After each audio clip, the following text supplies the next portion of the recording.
It's me, Don Leona. Thought I'd do another recording.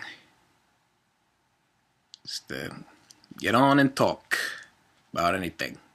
Bottle caps, the medical spiders. I was looking over a few of my videos on the computer. And I was talking to these two guys. A couple things shot out to me. The medical spiders. I was talking to medical. I met this dude. It wasn't medical spiders. I went to a place. They had medical maggots. That's what they had. I had this huge infection. It was eating away at my side. A guy comes in the room with a vial full of bugs. Like, what are you going to do with that? He's like, I'm going to put it on your wound. Hell no, you're not. No, oh no. And he's like, yeah, but these are going to help you. It's like, that's some garbage. I intentionally avoid eating things that have maggots on them. You're going to put them on me? No. No, I don't have diseases because there are no maggots on me. You're not going to put maggots on me. It says, these are special medical maggots. What's so special about them? They're starved and they're sterile. They are. The stuff that you try to do is sterile. You can't sterilize maggots. They're the filth. They're giant bugs. They're giant worms. They're creeps, chromes, wannabe trapezoid quadrilateral figures. They're squares. Keep them out of the malt shop. Those are some silly I haven't... I almost didn't notice it. It's always this guy. Every time I wake up, he's there. He doesn't say anything. At first it was creepy, then I kind of stopped paying attention, and now I'm creeped out again. Yeah.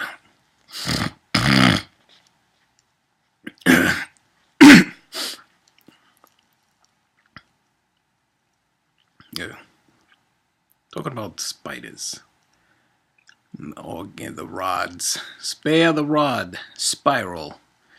And a book. I was trying to get books, but I don't have the money for books right now. Just I wanted to do some writing. A spiral book. And the wrought iron fences.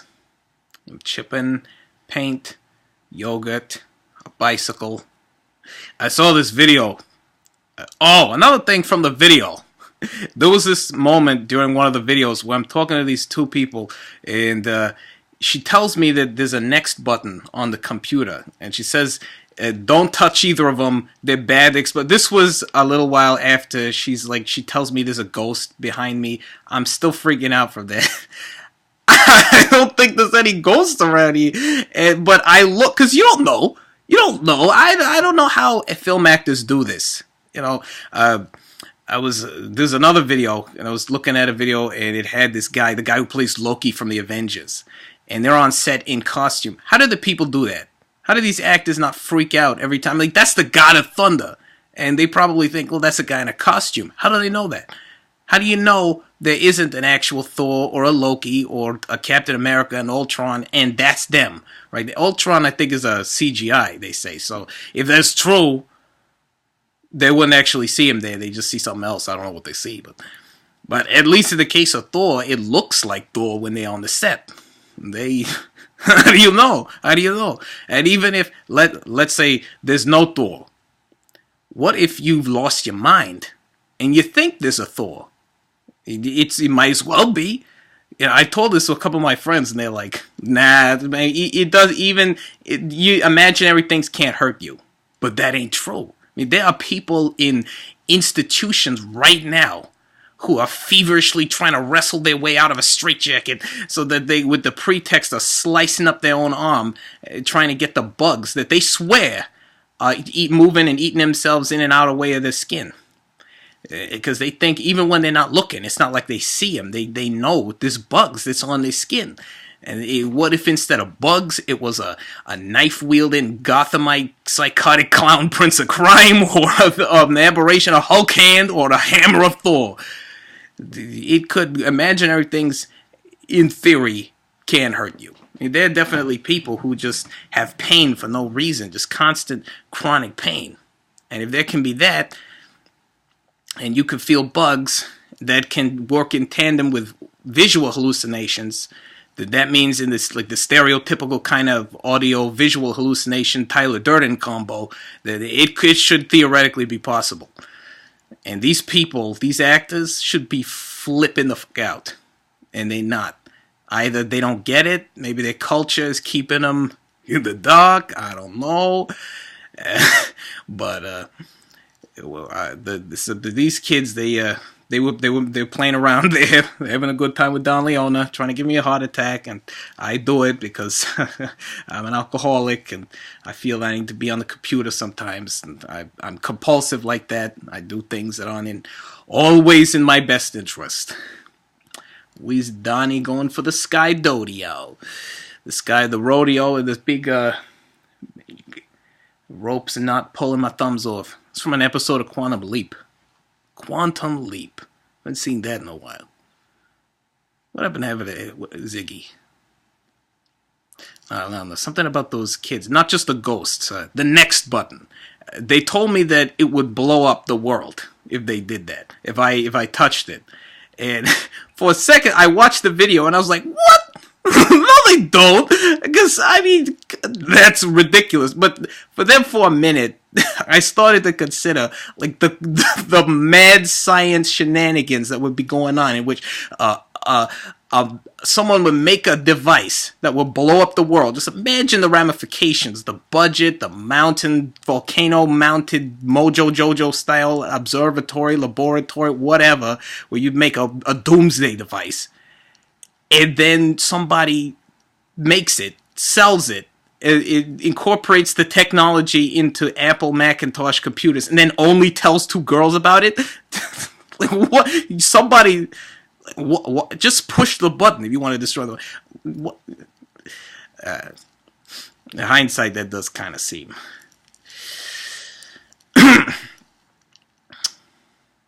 weird. It's weird, the word.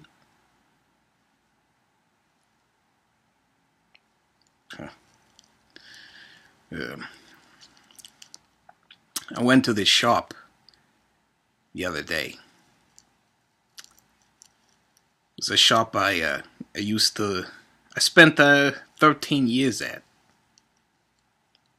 For the first 30 years of my life, I was moving from shop to shop to shop.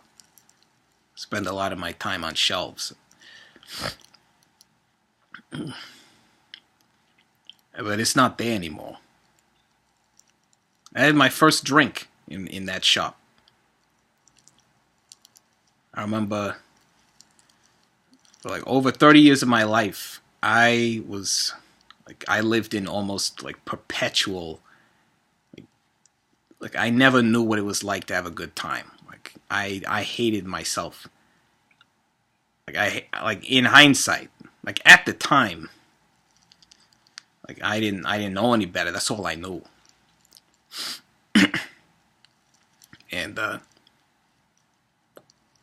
one day, some of the other party, the masks and ostensive commodities, amenities from the masks and puppets of a party store down the street, they having a party, and they came by and they brought booze, and I had some. And for the first time in my life, I knew what it was like to be happy. I knew something different than just the banal, miserable haze. It's like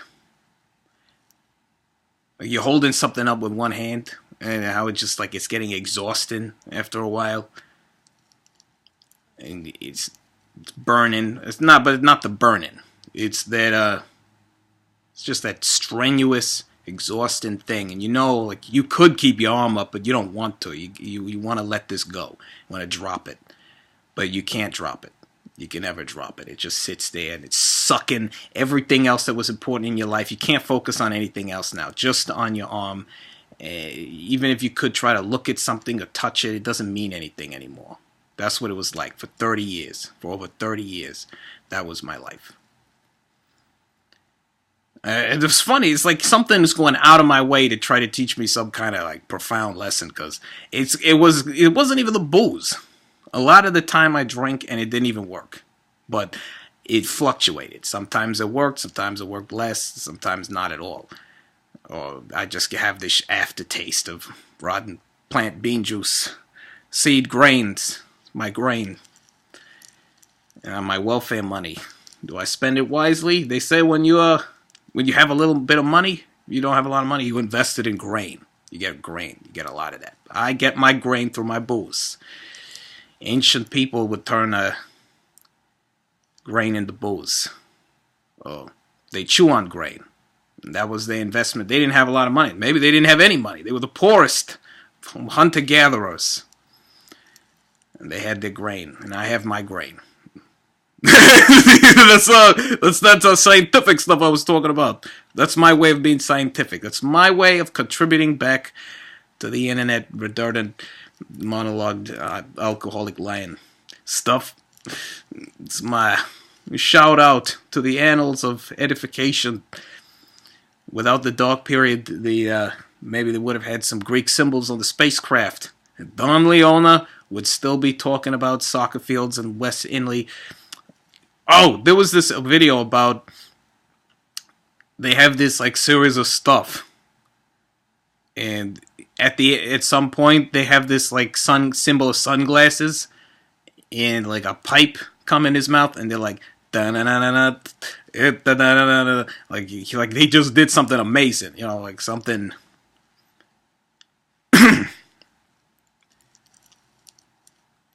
There was this one guy who was like bobbing in and out, weaving in and out of left field, like 50 miles an hour on a scooter. Like, scooters don't do that. Some like Noam Chomsky, MIT, 1,000-man team, MIT graduates, all this stuff going shenanigans. Like, good for you. You understand the engineering of a Razor scooter. I know how fast those things are supposed to go. They let you drive those things at Walgreens. They wouldn't do that if those things were allowed you to go 50 miles an hour, bobbing, weaving out of left field in the middle of the New Jersey Turnpike.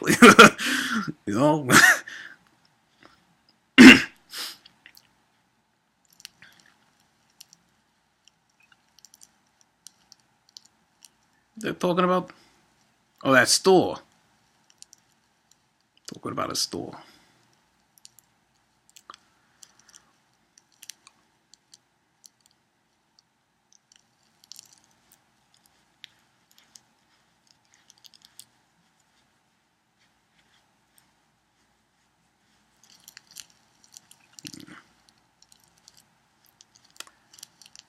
But yeah, I was in that store.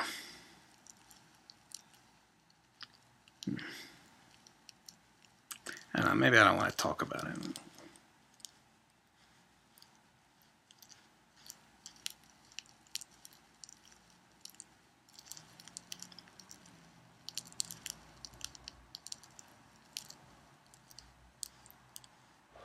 One thing that sticks out to me was this doily Eastern European cotton wedding veil kind of ruffled hoop skirt. There's a lot of that material on the shelves. Like, for the first time when I felt that, it was the first time I ever felt something, a material, and thought, oh, and appreciated it. Never appreciated things like that. In hindsight, it was kind of weird, is throughout all those years that I didn't, like, now I would never go back to that. I don't want to ever be like that again. But I never considered killing myself until I knew what it was like to be happy. It's funny. That's how fucked up I was. That I was so out of it that I couldn't even find the wherewithal within myself to question.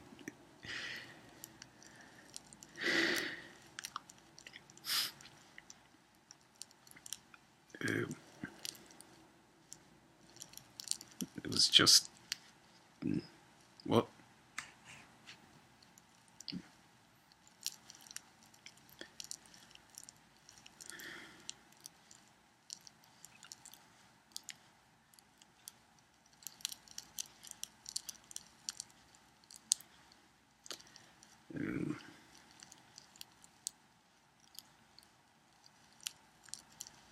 I'm sorry. I'm kind of. I guess I'm a bit distracted.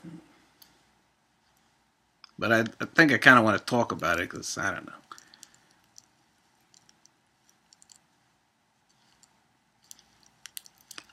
I remember one time I was gonna kill myself, and I told my I was talking about it to the other people. Looking back, people like to say that like it's a cry for help. Like if you're gonna do it, just do it. I don't know about that. I want to talk about it. I want to talk about it. It's part of my life. You don't want to hear it, fine. I won't talk about it. But they say you want to be stopped if you're talking about it.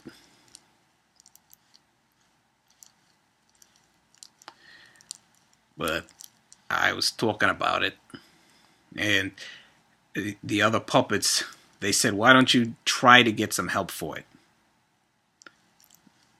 They don't know what they're talking about. Take some help for it. At the time, I thought it was a great idea. Why not? If there's a way to make this better, why not? I thought. But they get all confrontation. They want to call you selfish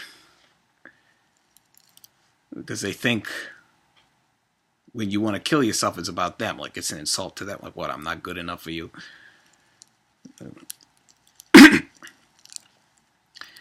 At the time, I'd never been to a doctor. They strap you to this gurney. They take you to the hospital for insurance reasons. They strap you to a gurney. And you talk to this doctor for a little while, and he gives you medication, but then I couldn't leave. And they're like, oh, you're staying here. I try to find my way out, but they pin me down to the gurney, and they put you in this room. This padded room. They tranquilize you. You're just sitting there. I never forgive them for that. Even though it saved my life, that's not for them to decide. They want to say that like I don't have the right to decide. Like I'm not right. Like now, like I'm not gonna kill myself right now. But I'm not completely beyond the idea either. It's not like, oh wow, I could never do that. It's kind of just. It's like it's something you do because you feel. I guess I can bear it. Now, what chaps me about all these people who want to talk about, like, think about you, like I don't have the right, like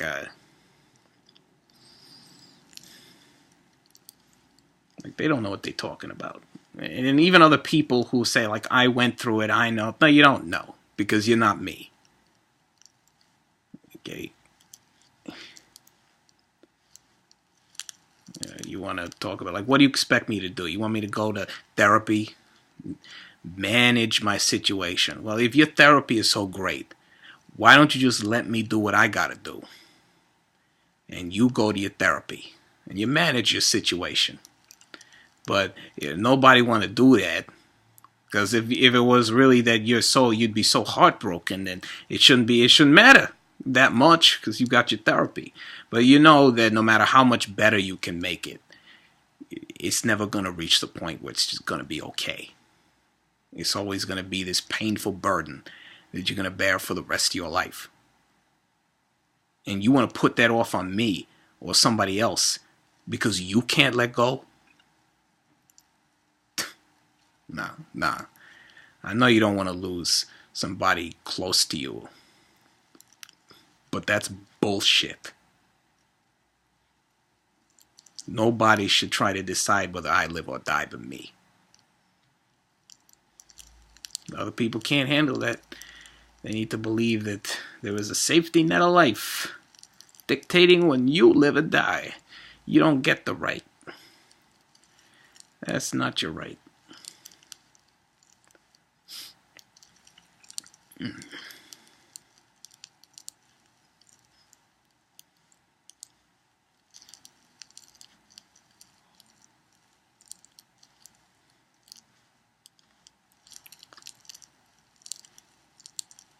talking to this kid about bicycle frames. They got them made out of really light carbon fiber titanium or something crazy. And he was going to fill it with air, talking about moments of inertia. People are getting smarter now. It's like I'm starting to notice it's not really people that are getting smarter, like they're changing genetically and making them smarter. It's the culture. Culture can make people smarter. Just something about not only what you say, but how you're saying it. The context. Make people smarter. Kind of like in that episode of Family Guy. It's something you can't really rush, though.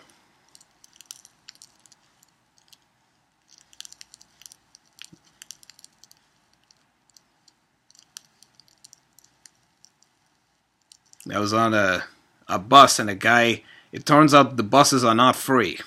They do cost money. I did not know that you're supposed to take the Metro card and put it in some machine, and then you get a ticket.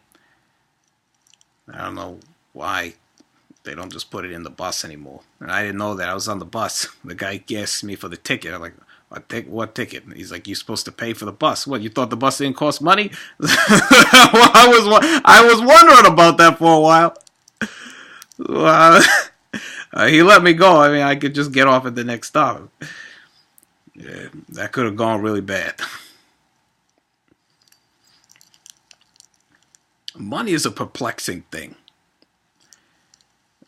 I don't have a lot of it, but it's weird. As I was thinking about it, like, what is money? What is a dollar specifically? You have a dollar, you give it to some guy, he gives you something for it. Why? Like, you get money for working, or somebody has to work for the money.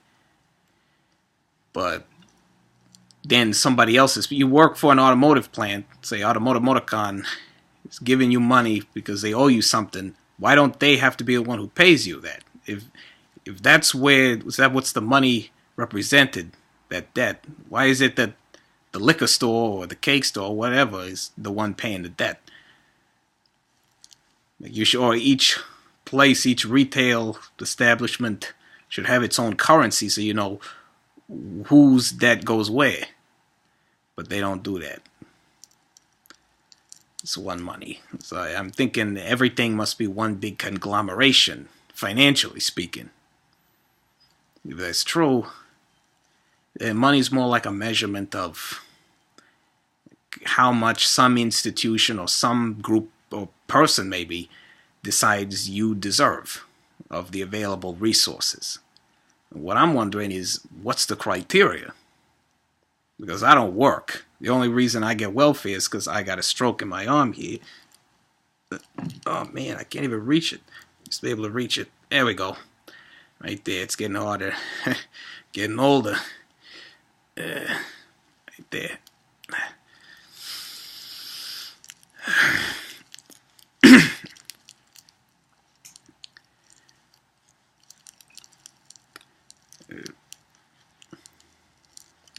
Some people, some guy told me it's how hard you work. You work harder, you make more money. Soldiers work way harder than a lot of people in show business. But yet people in show business are making way more money. Way more money. I'm pretty sure, like I know a lot of soldiers, they homeless. I'm pretty they not rich. I don't think they're making much money. So I don't think maybe it has something to do with it, but it's not the sole criteria here. I know a lot of people who work really hard. And they're making 8 cents an hour. I've met slaves and they make 8 cents an hour. I tell that to some people, they can't believe it. They're like, what? There's no slavery in this country? Like, what? There is. There is slavery in this country. I don't know if people know that. I thought it was just that one guy, but there is slavery. In prisons, at least. I went to jail in 1991. And I got out in 1999. In that period, I met slaves. They worked for like 8 cents an hour. What was that guy? After I got out of prison, I met my wife. She used to do art therapy in the prisons. That's why I met her. And when I got out, we got married. Maybe she thought I was cute. Yeah. I saw this guy on television. It's a weird name, like Luan CK or something. Like, he had letters. CK, I remember that because the letters was like, I was thinking like the Omega symbol. He's got symbols in his name. This is letters for a last name. Usually it's sometimes it's a thing in the middle, like William F. Buckley. But when you have CK, how many names do that? I don't know. Anyway, he was saying no good marriage ends in divorce. I don't know how true that is, but I know that my marriage wasn't bad. It's just I wasn't there. I was always drunk or unconscious. When I was there, we got along. Everything was great. I just was absent. I wasn't there. I didn't pay attention to my wife. I didn't give my wife the attention she deserved, and that's why I lost my marriage. In a way, I guess it was a bad marriage, but I don't think we had a bad relationship. The marriage was bad because I wasn't in it. I was in the booze.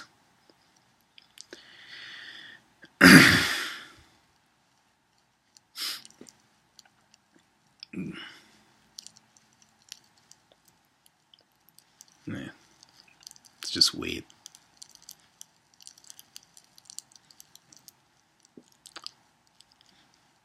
The smokes are stacking. The smoke's emitting from smokestacks on train tracks. Train tracks are smoking. They're getting... Forgot he was there for a second. I saw him out the corner of my eye. You are creepy. It's a regular science fiction anomaly sterile lab tile here. This guy is freaking me out.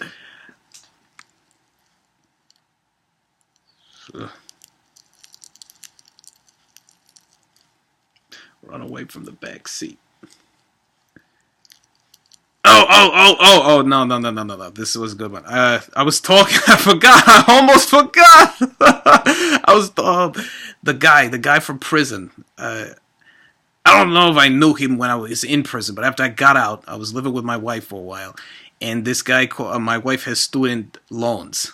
And a lot of these slaves, they work in telemarketing. Like a lot of the people, when you have loans and people calling you to collect, the bill collectors are in prison. They're like triple murderers and people like did atrocious. And they in prison. They calling you. And I answered the phone one time, and my wife, she didn't like. She's always like, no, don't answer the phone. Like, don't answer. Talk to these people. And she didn't know they were prisoners. She's just nervous that they're the bill collectors. I know these people. I know they're in prison. They're probably in prison, and I'm the one who's willing to answer the phone. And I'm he's like trying to embarrass me because my wife owes money. I'm like, you would like, why don't you come and get the money? You know, because the thing is, these people are trained to think you're gonna lie to them. Like, if you answer the phone and you say like they say, who is it? And they're like, yeah, it's me. This is the resident. Like, who? If you say, is this the so and so residence? Who is this? Like, if you tell them the truth, they don't like. No, you're not. Like. They're trained to think you're lying. So they have to then look and go into their manual. Like, what do we do when they say, when it's the person, when they say it's them, they always flip to page 175, 178, 80134, 8. Aussie 8. Awesome. It's the awesome Aussie 8. The Bermuda chorus kicking load burlesque track 11 of the Bulgarian and Yugoslav Peninsula 8, awesome 8, Aussie awesome 8, mate. Yeah.